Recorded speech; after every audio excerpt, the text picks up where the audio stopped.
This is a Headgum original.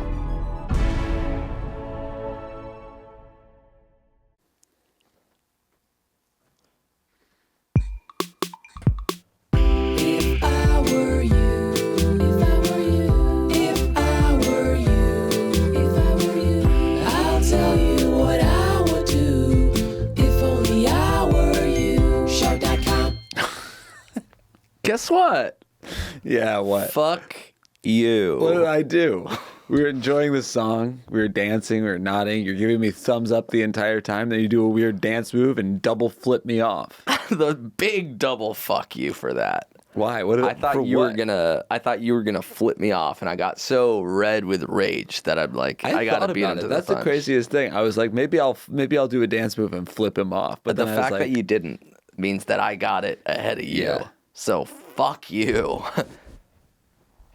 Oh, so much dandruff. Yeah. Yeah, if you're watching this as a video podcast, I just gave the universal sign for fangul. What's that? It's Italian for fuck you. It started because like people would have very itchy chins. Is that what? No. So like instead of flipping off, you'd like sort of like throw the dandruff at people. You scrape up from the neck. It would blind them. Flick it towards you. Yeah, it's really Actually, dusty in here. You can kind of tell like the beard motes are. Yeah, it looks like LeBron James about to play basketball. What's that one? The big Fuck ol'. you. I don't know. Yeah, that's the T sort of. One elbow into the other, fist straight up action. I guess this is sort of like a fucking. That's like what that. Oh yeah, like a pounding. That is actually kind of like a fuck. Like when you get your fist all the way up the ass. Yeah. It's like all the way up to the elbow. When you get your fist and all what the about way this up one? That's insane. Isn't there one that's like where two somebody fingers? like a puppet? Yeah. Like in England or something. Yeah. What's that one? That's like when you get two fingers all the way up the ass and then you keep on going. I don't know that one. It's like two fingers all the way up the ass and then keep on going. So that's the whole fist and up to the elbow up someone's ass. The ass. You're trying to Henson people. And what about this one? Fuck you. You're just talking about fisting people's ass, I think. Yeah. That's what this entire, I guess, cold open of this show has been, is you talking about fisting people's ass. It started with you double flicking me off. And two little fingers up your ass. And has ended with you talking about fisting my ass, I think.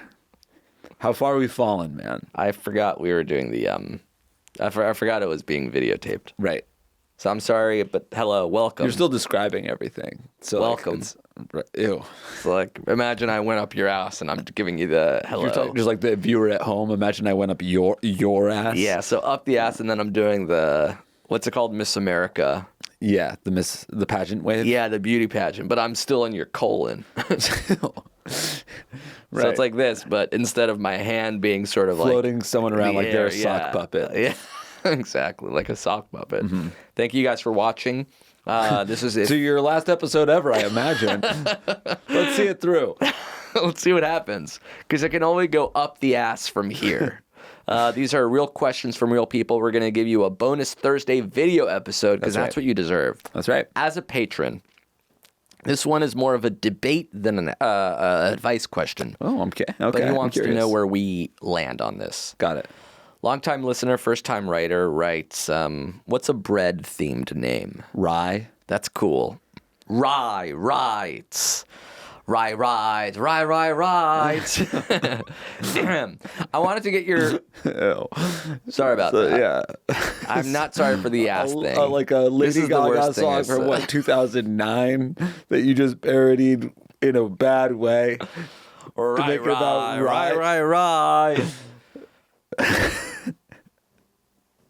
You're fired. All right. Good Lord, that's the president. I wanted to get your take on a debate I've had with some friends many years ago that recently came up again. If you have two pieces of bread, and in the middle of the said pieces you put another piece of bread, is this a bread sandwich or just simply a stack of bread? Keep in mind all three pieces are the same type of bread. This is a debate that happened at my summer camp in middle school, and it nearly tore the camp apart. Not just us campers, but the counselors and the staff as well. It all started by me and 5 friends at dinner one night. After catching up with 3 old friends, we're 20 and 21 now, we had a good laugh remembering how stupid this was, but we're all still extremely grounded in our stances. I'd love to know what your thoughts are, and maybe we can settle this once and for all. Camp kids are weird, huh? No. This is such a camp thing. It's a classic camp thing. It's a warm summer night. You got a stack of 3 slices. Is it a bread sandwich or just a stack of bread? Sometimes I'm sad that I didn't go to camp and I don't have that kind of camaraderie. Yeah. Those like bonds that people that last like decades. that forge friendships forever. But then sometimes I'm like, oh, camp kids are fucking weird. Okay. So you're saying anyway, now that I've alienated this guy and all people that all of enjoyed his camp, friends. Yeah. who listen to the show, You dismissed him. is if there's no condiments, it's just a stack of bread. It's not a Yeah. sandwich at all. I would say it's not a sandwich as well, because there is no such thing as a bread sandwich. No.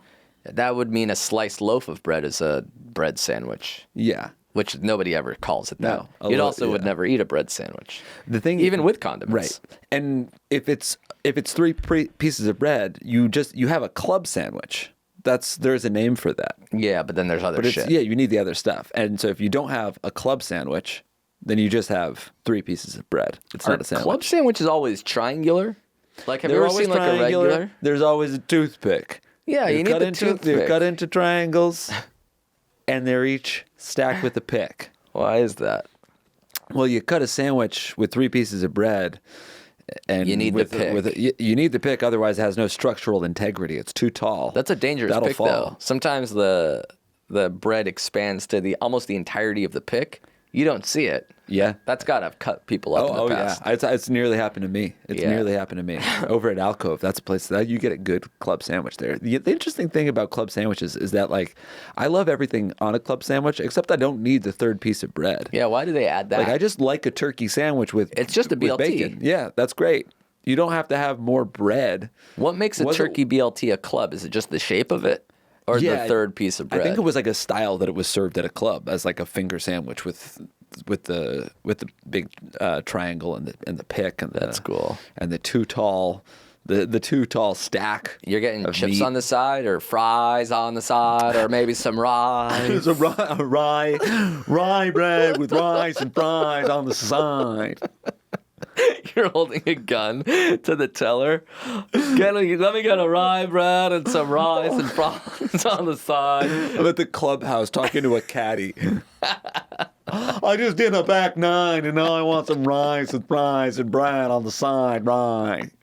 Yeah, we're close. You're None of my us can guy. tell. Have you ever caddied at the club? That was one of my first jobs. Yeah, I was a caddy. Really? Yeah. What do? You walk around with all the clubs? Do you have to tell them which one to use? I think there are some. I mean, that's like probably a job that a caddy does. Not at this club where it was just like the 13 and the like. I guess it was like 10 to 15-year-old kids just carried the bag. 10-year-old kids of pretty- 5th graders carrying your clubs. I'm pretty certain I started doing it when I was like maybe 12. I was definitely. That's illegal. Of course that's illegal. It's got to be like 14 or 15. 10? Yeah. No, I was definitely not 15. I think. Mister, this bag's a little too heavy for me. I'm in 4th I would be grade. curious to know. I feel like I was 10. Impossible. No way. 10? It's not like a hard. I mean, it's not a hard job. It's not like a real job. It's like a weird little like thing you do at a country club for tips. It's a menial assistant. You're just walking. You're a bag. Yeah. You're holding the bag Also, and you're following the guy. It's also you really only caddied for. So we would just get to the club. We were not allowed to stand in front. You had to go stand in the back. Most people are taking carts out. They don't want a caddy. Oh. And then the few people that are like, no, I want to walk. Walk the course. I want to walk Give the me course, a but I'm not. 10-year-old. But I'm not going to take a bag. Then like the kid goes and we carry the bag behind the guy. And do you ever talk to the guy, or you're just fucking standing watching this guy asshole golf for 4 hours? I definitely never talked to the guy. Sometimes they would tell you to hurry up. Because you're 10. Yeah. Hey, onward, you little shit. Yeah, keep up. I feel like there was at least one time where like, oh no, it happened to my friend. He was going so slow that like on like the 8th hole, the guy was just like, I'll take the bag. You have to go back. Don't fire me, please. Was it 9 or 18 holes? It was an 18-hole course, but Wow. not everybody did the 18. Sometimes you just do the back 9, the front 9. What are you getting tipped on a back 9? and then get a side of fries with some rice and rye. What are you getting tipped on a back 9 Caddyshack? I want to say it was like $50. Wow. But I mean, that's your whole entire day. That's like many hours. I see. You don't go. Are you getting maybe paid? sometimes you go out twice. It's What's cash. the wages? What's the wages for a 10-year-old who's working menial labor at the course? I feel like I don't know anymore. But I'm like projecting the fact that I got $50 if I did it once because I remember feeling like it was a really good job. Yeah, like an infinite amount of money. When I was 10, I'm like, $50 is life changing. It was more than it was. Like, I don't think it was like, oh yeah, you'll get $20 for the day. I think it was like, there's an opportunity here to make nearly $80 if I carry bags nonstop money. for the whole day. That's a week of McDonald's. My mom can't say no. What are you also using money for as a 10-year-old? You don't. Your parents buy you everything. Yeah, I don't think I was like saving up for anything. I think I just liked when I was a kid. I really wanted a job. I thought it would be cool. It was like that was like a grown-up thing, like having a car. I'm just like, I want a fucking summer job. That's cool. And for this $50, I think I'll buy a Saab. It's so funny because I did eventually buy a Saab when it cost more than $50, but still. Yeah, but that was then I had a different job at the same country club. That's pretty cool that you got tipped $50 at the end of a back nine. What was your first job? I worked at a tutoring center. So I would walk around to kids on computers learning math, English, and social studies. You taught? Well, I didn't really teach as much as the software taught the kids. And then you just made sure that they were paying attention. Yeah. No, How it's old like were everybody you? comes in. I was probably 9. I think I was in high school. It's called SCORE Educational Center. I don't think it exists anymore. Let's see. SCORE Educational Center. Oh. Look at that. Now defunct. I guess you didn't do good. Whoa, they're fucking blaming me in the Wikipedia page. Yeah. What the fuck is that? Holy shit, New Haven Country Club closed too. Everything we touch turns to shit. So the kids would sit down at a computer and take these tests. It's like, math can be fun. This is how you multiply. And then they would take tests. And if they get like a good score, you raise your hand and I would give you a fucking sticker. And then at the end of the day, you can change the stickers for prizes or whatever. How is that defunct? So you have, if you have a question also, it's like, I don't know what this is. Then I would come around and I would like answer the question, hopefully. Wow. But while it's happening, there's like, kids coming in and out because it's like. So how old are these kids? Elementary school, but it's like low budget you're in tutoring. high school? Instead of one-on-one tutoring, it's like, let me plot my kid here for an hour. It's a center. Yeah, it's a center.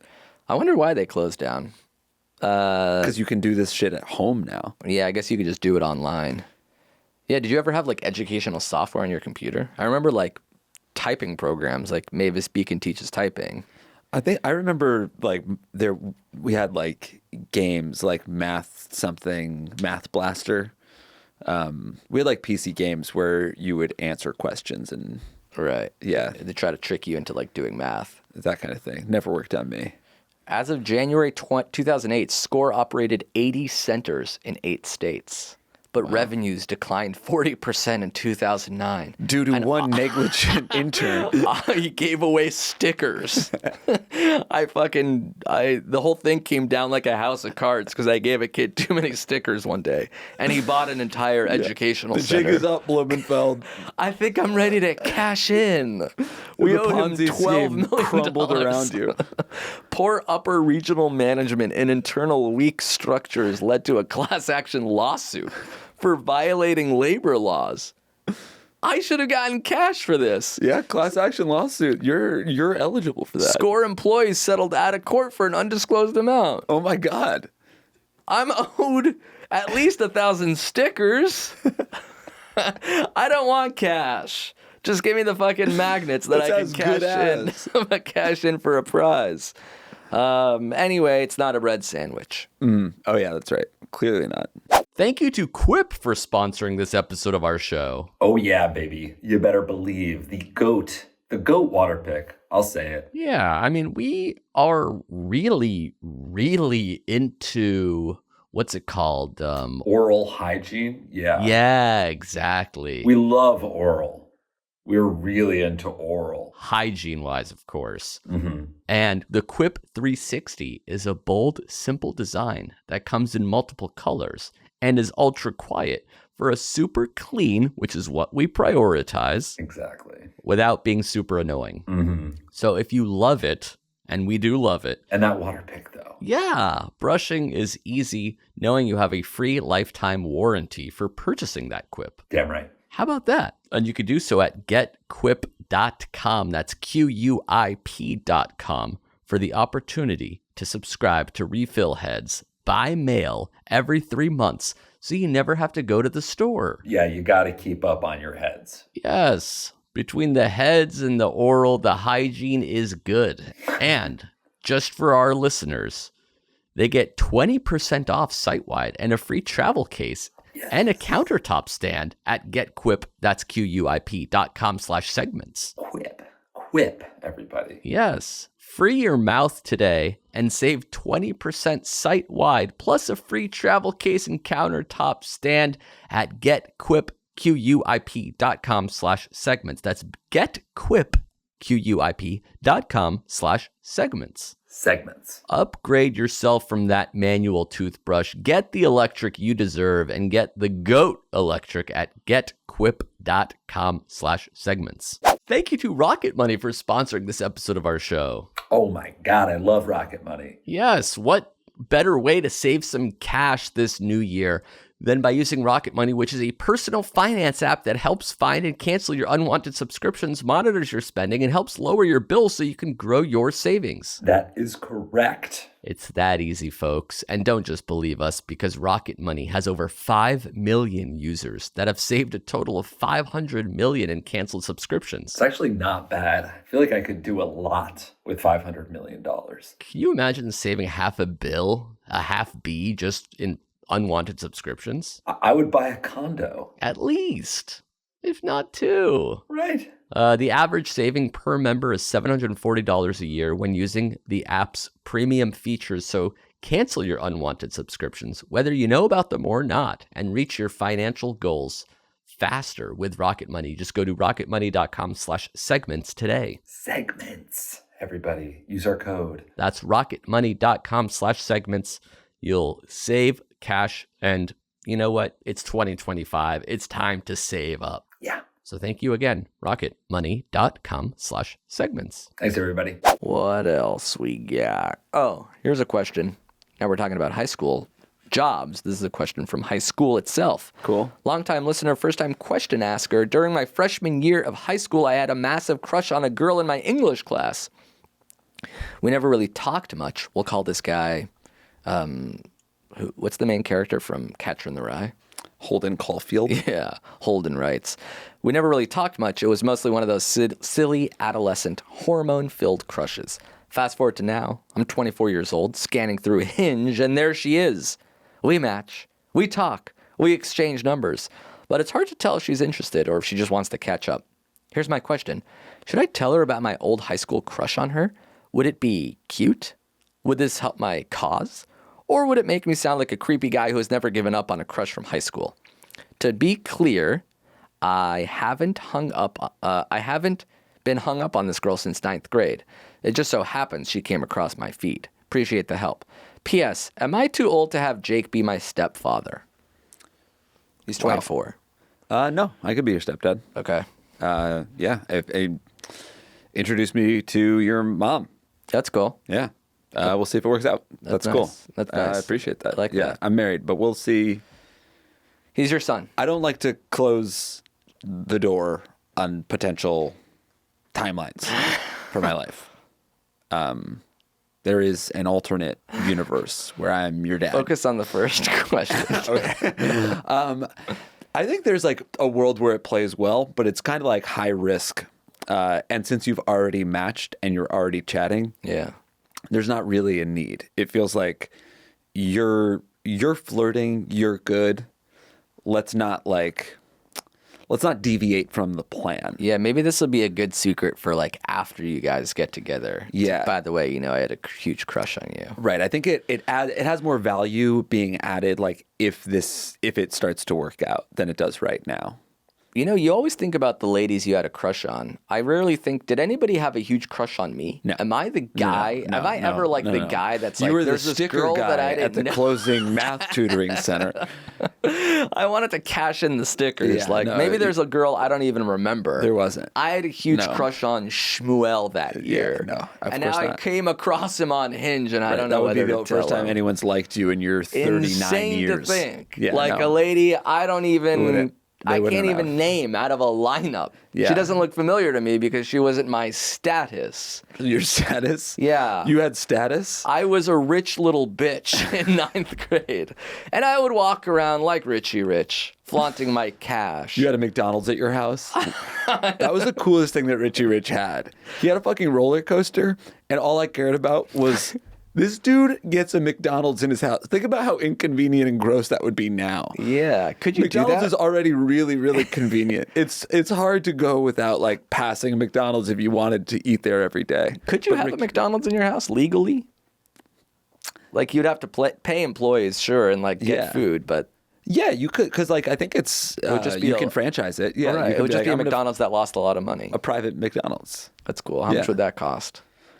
We're just talking about how bad of an idea it is. There's like a $1 menu. You actually could not there's like bad. 9 McDonald's within. Because I'll do like a meal subscription service, but that's like $8, $9, $10 a pop. Yeah, So I if mean, I can just pretty get, reasonable. if I put that money into like a little, not even like a whole thing, like a Mickey D's to go in my You can. I mean, spare bedroom or now with bath. food delivery, you can just seamless yourself McDonald's. I want to smell the fryer though. You know when you go into a that's the- McDonald's, I you're guess like, that's like the. da da da da da.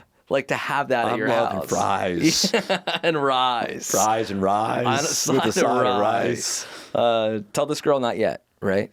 Yeah, I wouldn't tell her yet. Let's see how this plays out. But it's a nice little card to have in your back pocket. It's a fun, flirty thing. I just don't think we need to fire the bullet this moment. Quite yet. Mm-hmm. But it is a fun, flirty thing. You're Yeah. right. Here's a quickie. Okay. We'll call this guy Gary. Gary. My sister and I came up with the best new dating app that we could think of. Bring romance back as we know it. Okay. The thing is, neither of us know how to code or jack shit about how to run $1 billion tech startup, which we guarantee this will be. So I was just wondering if you guys could give your expert advice as young, ultra-successful business nerds. Is there a way for us to partner with investors and pitch the idea without having to spend lots of money or risk our fire idea getting stolen? Thanks, y'all. I love that they're asking us. They have a perfect idea. Actually, give us the idea and we'll handle it. You trust us. Yeah. You trust us enough to ask for your advice. Give us the IP. Can I have your intellectual property? Give you money. You said $1 billion company, and all we have to do is code the thing. Your arms are breaking. They're so brittle. I'm a bat. I guess you'd have to talk to a programmer, give him a percentage of the company. Yeah, He's going to be working for free. I think that to me, the idea is the easy part. Everybody can have the idea. Anyone has an idea for a dating app. If you I mean, I'm sure your idea is fire. I'm sure it's very good. But what you do need is the people to code it. You need the right partners. Obviously, it's not us. Yeah, you need to. So don't, instead of giving this third person money, you find the best person around and say, for a third of the profit, will you code this thing for free? My idea, your tech know-how. I think you still need something beyond, like, if you're just like, my idea and all your work and you get a third, it's Yeah. like still not enough. Well, it's like you need to do because something it's else two of them. beyond the idea too. So the sister and I, so it's Gary, his sister, and the programmer, three Right. partners. Yeah. You're saying the programmer deserves more. Well, it seems like if you are splitting up a third and all Gary and his sister did is just like come up with a fire idea. Yeah, well, the And sister then- didn't really have the idea. It's just Gary. But the sister wants the cash. Yeah, I guess my theory at the very least is that you don't have to be so protective of the idea that you won't even say it. That's cool. You can like go around and talk to people and see if you can get anybody else that's excited about the idea, and then Yeah. you can you and your sister can general manage the coding or whatever. And there's something called an NDA, like a non-disclosure agreement, where it's that's like, right. I'm going to make you sign a piece of paper. I'm going to tell you my fire idea, but you're legally obligated not to repeat it. Yeah. I guess my real advice is that we're the wrong people to ask about this. Yeah. I think there's way more resources for people that want to have startups than us. Because we do have a business. We have a business. That's true. But we built it by accident. Have you considered building it by accident? So you wake up one morning and suddenly it's there. Mm-hmm. But we had to enlist the help of people smarter, more talented than us. Yeah, that's true. And you do start small and you just you make big choices along the way. But you don't need an investor yet. I don't think you need an investor. Maybe once the programmer's there on the board making your shit. You've got to generate some buzz for free and then have a business plan. And then if an investor seems to be a part of it, then you could try to make the round, see if there's any resources. That's cool. Maybe you can take up a job being a caddy. Then you You you're make talking good money. to Fortune 500 That's $50 CEOs. under the table, taxed. That's right. Untaxed, I mean. Yeah. And then if they tip you even more, then that's cash as well. Right, that's cash. Yeah. It's all untaxed, but it is taxing because you're walking the back nine. And you're trying to find the pitching wedge. And at the 18th hole, that's a par 9. Par 9? 9 par. It's such a hard hole. It's a big 980-yard hole because you got to go all the way back to hole 1. That's right. So That's right. the 9th hole, you just turn around and try to hit it back to hole 1. Mm-hmm. The par 9. Par 9. Bar none. All right. That's it. That's our time. Thanks for watching. Thanks for submitting your questions. Send them to ifiwereyoushow@gmail.com if you got some good ones. Our regular podcast, of course, every Monday. This bonus Thursday video on every Thursday right here on Patreon. Thank you, Patreon. See you soon, everybody. Sick. If I were you, if I were you, if I were you, if I were you, if I were you, if I were you, if I were you, if I were you, I'll tell you what I would do if only I were you. Show.com. That was a Headgum original.